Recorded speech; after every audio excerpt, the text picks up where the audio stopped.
What's up, guys? Welcome back to the channel. Welcome back to another video. If you're stopping by the channel for the first time, please consider subscribing to my channel. And while you're at it, smash that like button for me. I really would appreciate it. Also, hit that post notification bell for me so that you're notified every time I upload a new video. Be careful down in the comment section of the videos. A lot of spam, a lot of scammers. I will never ask you to contact me by WhatsApp or Telegram. I also do not invest money for my subscribers. So be careful. Don't get yourself scammed. If you want up to 12 free stocks, Webull is going to give you up to 12 free stocks. When you open a new Webull brokerage account, put at least 1 penny in that brokerage account, they're going to give you up to 12 free stocks. So after the video, I want you guys to go down to the description box of the video, click on that Webull link, and go get those free stocks and go get that free money. In today's video, guys, I want to talk to you about why everybody's saying China's economy is about to collapse. So I started doing a little research myself, and it appears that China is having a little bit of a real estate problem. See, these huge real estate developers, about 60 of them, have been taking deposits from customers.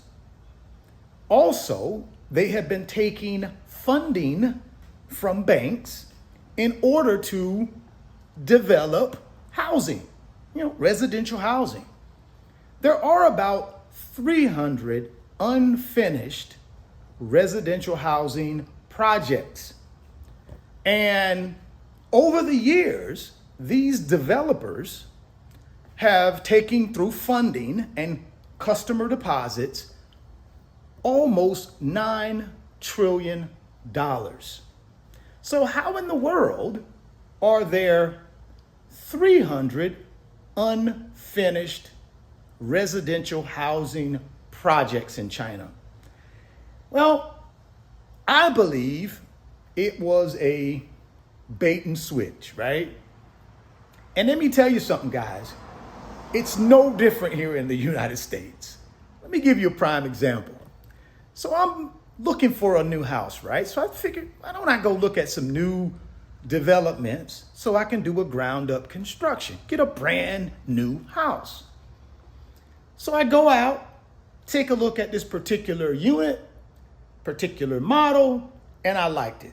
So I start talking with the salesperson there. I said, well, walk me through exactly what I'm going to have to give you guys in order to get you started on construction of this new house for me.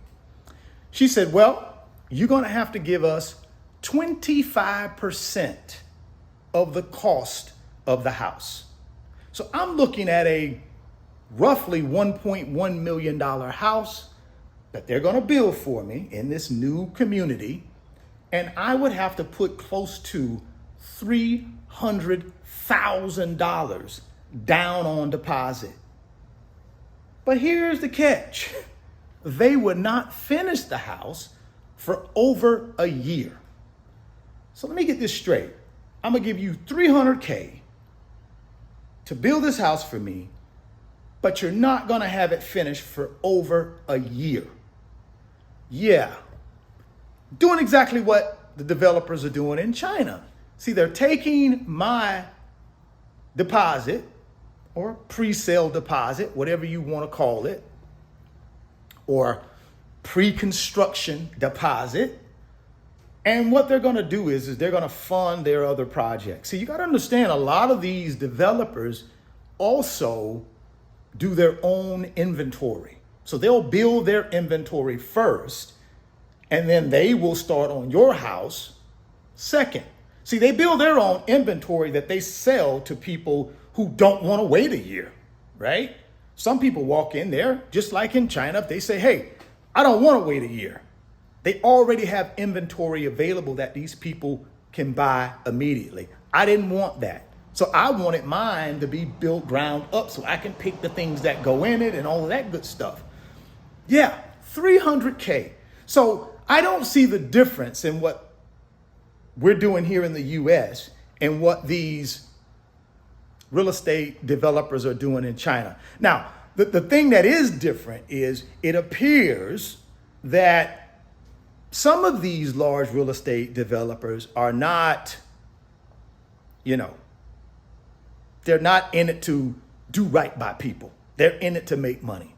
But again, I go back to 2008 when the United States had our real estate bubble burst. Guys, there were a lot of real estate developers who did not have the consumer's best interest at heart. No different in China, right? They just didn't. Look what happened in our real estate downturn. It wasn't necessarily contractors or real estate developers cheating people at that point.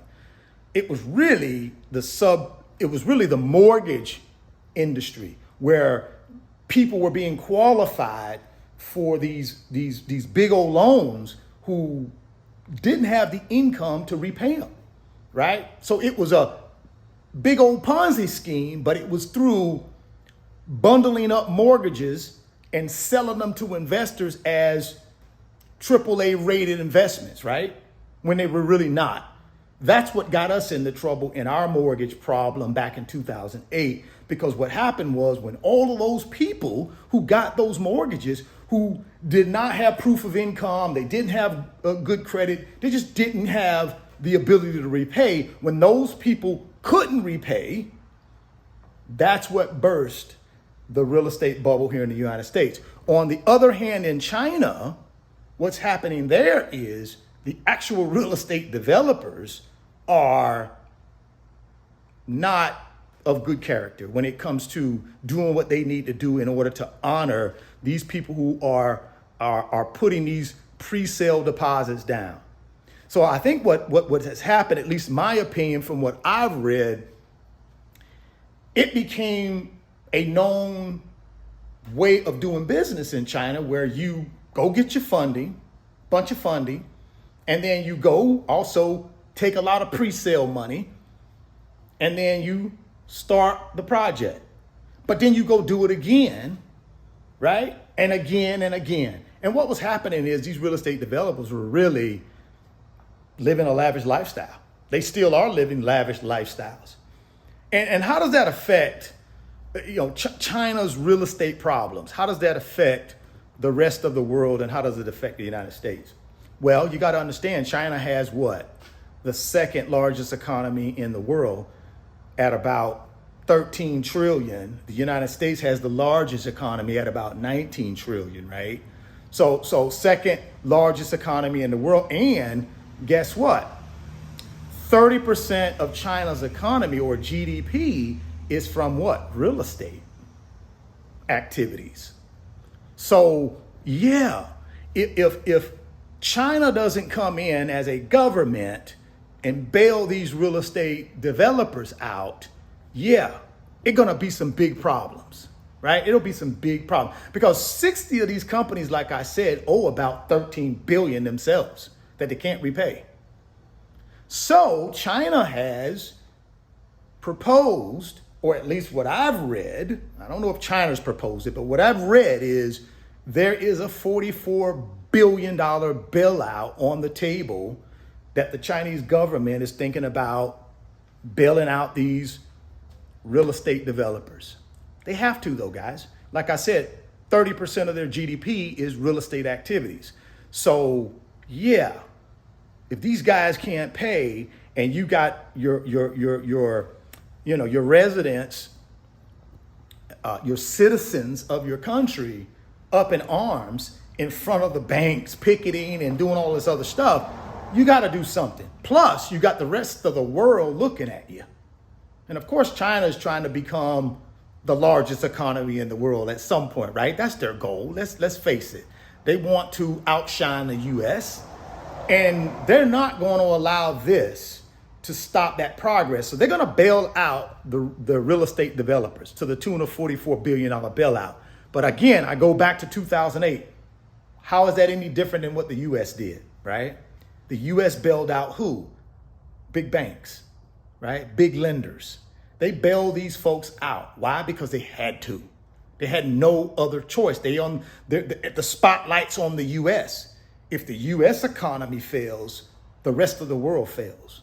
So we had to bail out the big banks because our financial system in the United States cannot exist without having these big financial institutions part of it. Bank of America, Wells Fargo, Citibank, JP Morgan Chase, banks like that. You cannot allow these banks to fail, guys, or our financial system collapse. Same thing with China. They cannot afford to let real estate development fail. It's 30% of their GDP. So they can't allow that to happen. So no different. But I hear all these people, and I read all this stuff. Oh, China, da, da, da. China's doing nothing no different than the United States does when we're in trouble, right? The government comes in and bails out when they need to, especially when, it's bad actors who really are vital to our economy. They got to bail them out, right? So China's doing the same thing. But it's interesting, man. And it's also an interesting fact that in China, people who are building wealth, 70% of their wealth is through their real estate, right? That's interesting. 70% of their wealth is through their real estate. Also, home ownership. 65% of Americans own their own home. In China, it's 90%. So home ownership and owning that piece of real estate is a big deal in China to China's people as well. So I can see why the Chinese government is looking to bail out the real estate developers. They have to. They got no other choice. They're on the big stage. They want to be the #1 economy in the world at some point and overtake the US. So they cannot allow this to put a stain on them from a world perspective, right? So, but I think though, the US stock market will be affected by that at some point. Think about it. Your 5 largest real estate developers in China already have taken themselves off of our exchanges. Why did they do that? Why? Because the United States is pressing the Chinese government to require those companies full disclosure. They want audited financial statements from them. Those companies do not want to give the U.S. audited financial statements, and China doesn't want their companies to give it either. So what do? To take the U.S. out of the picture, they just remove themselves from the U.S. exchanges so that their company stock can't be traded on the U.S. stock exchanges. That's all. Now the U.S. can't do anything. Why? Because these companies are not part of our exchanges anymore. They're not being publicly traded on our exchanges.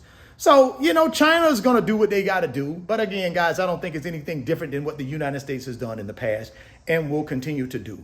We have no other choice. Our economies depend on it. China's economy depends on real estate, right?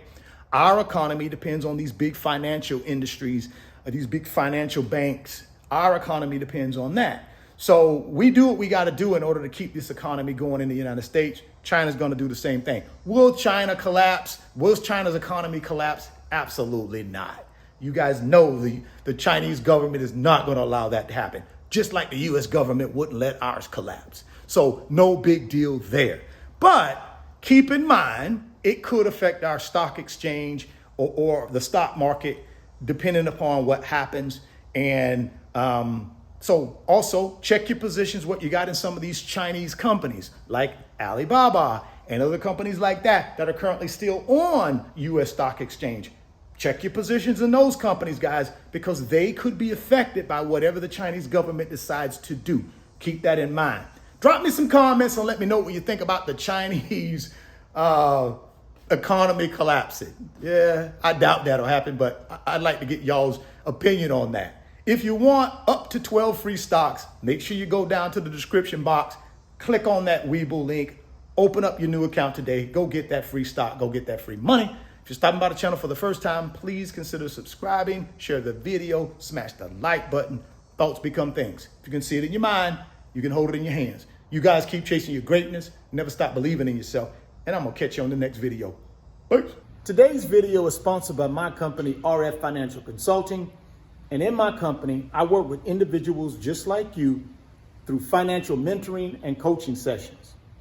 And in those 1-hour sessions, we talk about strategies to help you get to your financial freedom.